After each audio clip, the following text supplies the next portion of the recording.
हर किसी इंसान का कुछ ना कुछ डर होता है और हम बायोलॉजी स्टूडेंट्स का सबसे बड़ा डर होता है एप्टीट्यूड। लेकिन एप्टीट्यूड तुम्हें गोल्डन मार्क्स दे के जाएगा इन DBT JRF 2025। तो आइए कुछ क्वेश्चंस करते हैं।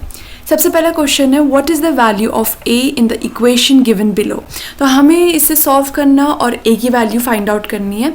तो सबसे पहले इसे सॉल्व करना स्टार्ट करते हैं। 9 × 9 होता है 81 divide by 7 × 7 is 49 minus 9a divide by 49 plus 16 × 16 × 16 होता है 256 divide by 49 is equals to 1।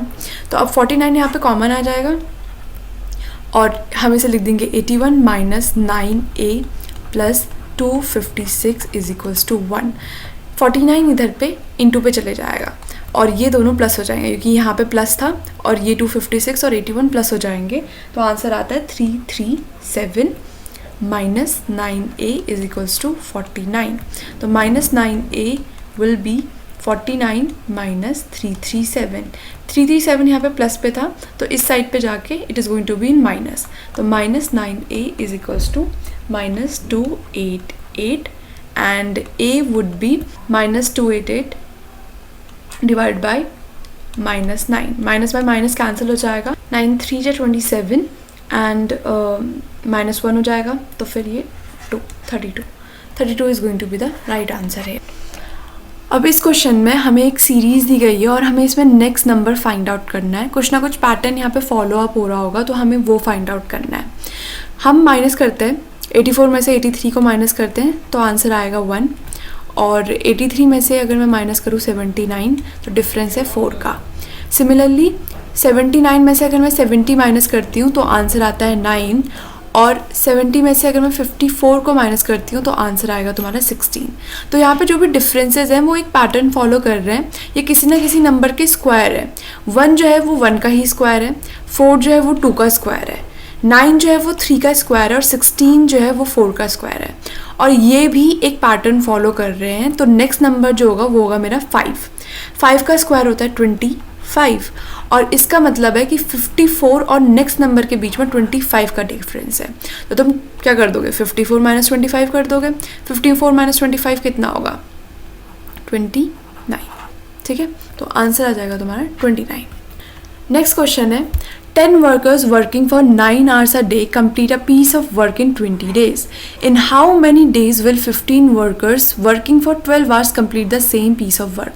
हमें यहाँ पे 2 सिनेरियो दिए गए हैं और इन क्वेश्चन में 3 चीज़ें इंपॉर्टेंट होती हैं। सबसे पहले कितने नंबर ऑफ वर्कर्स हैं, देन कितने नंबर ऑफ आवर्स इन्वेस्ट हुए हैं और कितने डेज लगे हैं। तो इसके लिए जो हम मेन फॉर्मूला यूज़ करते हैं वो है total work is equals to number of workers into number of hours per day into number of days. यही फॉर्मूला आपको याद रखना है इसमें।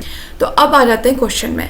फर्स्ट सिनारियो में हमारे पास टोटल नंबर ऑफ वर्कर्स थे 10 that were working for 9 hours a day।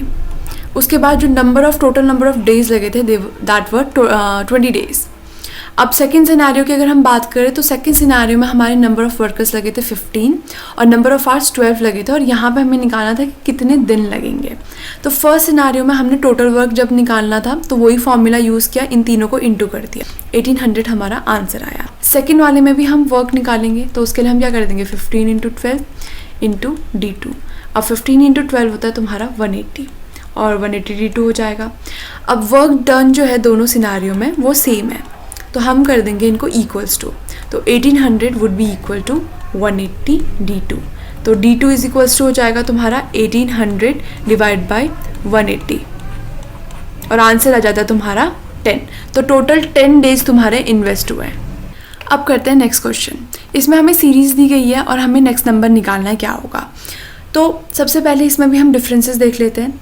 6 में से अगर 4 माइनस करूँ तो आएगा 2, 10 में से अगर मैं 6 माइनस करती हूँ तो आता है 4 और 18 में से अगर 10 माइनस करूँ तो आता है 8।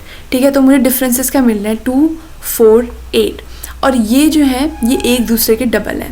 2 का डबल है 4, 4 का डबल है 8।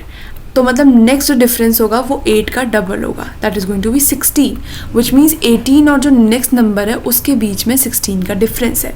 अब नेक्स्ट नंबर निकालना है तो 18 + 16 कर दो तो आंसर आ जाएगा तुम्हारा 34। ठीक है, लेकिन मुझे कंफर्म करना है कि आंसर 34 है या नहीं है। तो मैं क्या करूँगी 16 का डबल कर दो। 16 का डबल कितना होता है 32 होता है, विच मीन्स कि 34 और नेक्स्ट नंबर के बीच में 32 का डिफरेंस है। तो 34 + 32 कर दो तो कितना आ जाएगा तुम्हारा 66, और नेक्स्ट नंबर यहाँ पे 66 ही है, विच कन्फर्म्स कि 34 ही हमारा सही आंसर है। तो answer number 3 is going to be right, 34। अब ये मूवी हर किसी ने अपने बचपन में देखी होगी। जैसे इसके पास मसल्स थी, इसके पास एथलेटिक बॉडी थी और इसका भी कुछ काम था, लेकिन ये जो है इसके पास एक स्ट्रॉन्ग सेंस था डायरेक्शन का। इसे पता था कि नॉर्थ ईस्ट वेस्ट कहाँ पे है, इसे मैप पढ़ने आते थे। So that help all the characters to survive in this game. Similarly direction वाले क्वेश्चन आपको हेल्प करेंगे to survive in DBT exam. सबसे पहले आपको पता होना चाहिए नॉर्थ किसे कह रहे हैं, ईस्ट किसे कह रहे हैं, साउथ एंड वेस्ट किसे कह रहे हैं, तभी आप ऐसे क्वेश्चन सॉल्व कर पाएंगे। क्वेश्चन देखते हैं। From a point Ram started walking towards east and walk 30 meter. एक पॉइंट है A, वहाँ से Ram started walking towards east and walked 30 meters. Okay, then he turned right and walked 20 meter. यहाँ से वो राइट को मुड़ा। कभी भी आपको कन्फ्यूजन हो राइट और लेफ्ट में, so imagine your self standing at this point और आप अपने राइट में मुड़ोगे, तो राइट आएगा नीचे को, तो that is going to be 20 meter. C, then he again turn right and walk 42 meter. यहाँ से वापस से वो राइट मुड़ा है और 42 मीटर्स गया है, तो 42 meters right, this is 42 meter. Okay, moving on, he finally again turn right and walk 15 meters. तो यहाँ से वो वापस से राइट मुड़ा और 15 मीटर्स चला, तो इस पॉइंट को मैं लिख देती हूँ E। अब what is the aerial distance between his destination and the starting point. E और A के बीच में हमें डिस्टेंस निकालनी है कि उसका फाइनल जहाँ पे पहुँचा था डेस्टिनेशन और जो उसका इनिशियल पॉइंट था। Okay, that is going to be E। तो अब यहाँ पे हमें कुछ लाइंस बनानी पड़ेंगी to find out the length of EA। अब इस पॉइंट को I will say that this is F। तो मुझे EA निकालनी है और उसके लिए I need to know what is EF and this AF। तो ये पूरा का पूरा था 42, दिस होल वॉज 42, और इतना जो है दैट इज़ 30। तो हम कर देंगे 42 minus 30, that is going to be 12 meter. तो हमें EF निकल आएगी 12 मीटर। अब ये पूरा का पूरा जो है ये 20 मीटर है, क्योंकि this is 20 meter and this part this much is 15। तो ये टोटल है तुम्हारा 20 पूरा, और ये वाला पार्ट जो है इतना इज़ 15, और मुझे निकालनी है AF। तो कर दूंगी मैं 20 minus 15 is equals to 5 meter. अब हमें EA निकालना है, तो EA का square would be equal to AF का स्क्वायर प्लस EF का स्क्वायर। हम पाइथागोरस थ्योरम लगा रहे हैं, तो AF इज इक्वल्स टू 5 का square plus EF is equals to 12। तो ये अगर मैं सॉल्व करूँ तो आ जाएगा 25 plus 144। Okay, that is going to be 169। लेकिन ये याद रखना यहाँ स्क्वायर है, तो मुझे यहाँ पे स्क्वायर रूट निकालना पड़ेगा। तो 169 का स्क्वायर रूट होता है तुम्हारा 13। तो आंसर तुम्हारा सिंपली आ जा रहा है 13 मीटर।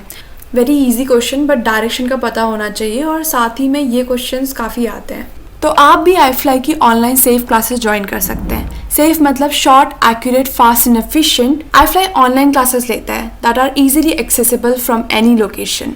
आप इस दिए गए नंबर पर कॉन्टैक्ट कीजिए, हम कॉस्ट डिस्कस करेंगे, उसके बाद आपको एक सिंपल रजिस्ट्रेशन फॉर्म मिलेगा जो आपको फिल करना है, and then you can join a batch. Thank you, मिलते हैं आपसे नेक्स्ट वीडियो में।